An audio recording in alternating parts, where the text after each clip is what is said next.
ආයුබෝවන් EasePharma tutorial YouTube channel එකට ඔයාලව සාදරයෙන් පිළිගන්නවා. ඉතින් මුලින්ම channel එක පිළිබඳව හැඳින්වීමක් ඉදිරිපත් කරන්නම්. ඖෂධ වේදී කියන්නේ කවුද? ඖෂධ වේදී විභාගය කියන්නේ මොකක්ද?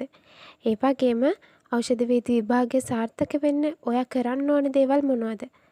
මොකක්ද ඖෂධ වේදී විභාගයේ සිලබස් එක? මේ හැම දෙයක්ම කරුණු ගොඩක් එක්කලා දීර්ඝව කතා කරන්න තමයි මේ YouTube නාලිකාව හරහා මම බලාපොරොත්තු වෙන්නේ.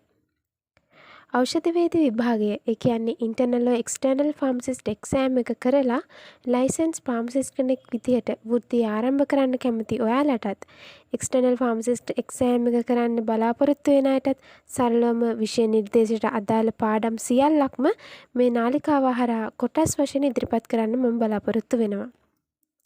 එතකොට දැනට ඇසිස්ටන්ට් ෆාමසිස්ට්ලා විදිහට සේවය කරන මේ සබ්ජෙක්ට් වලට කැමති අයටත් ඖෂධ පිළිබඳ උනන්දුවක් දක්වන හැම දිනාටමත් වටිනා කරුණු ගොඩක් ඉදිරිපත් කිරීමට මම බලාපොරොත්තු වෙනවා. ඒ වගේම ෆාමසිස්ට් එක්සෑම් එක පිළිබඳව මගේ අත්දැකීම් ඔයාලත් එක්ක බෙදා ගන්නත් ඒ සම්බන්ධව ඔයාලගේ ගැටලු වලට පිළිතුරු ගෙන එන්නටත් මම බලාපොරොත්තු වෙනවා.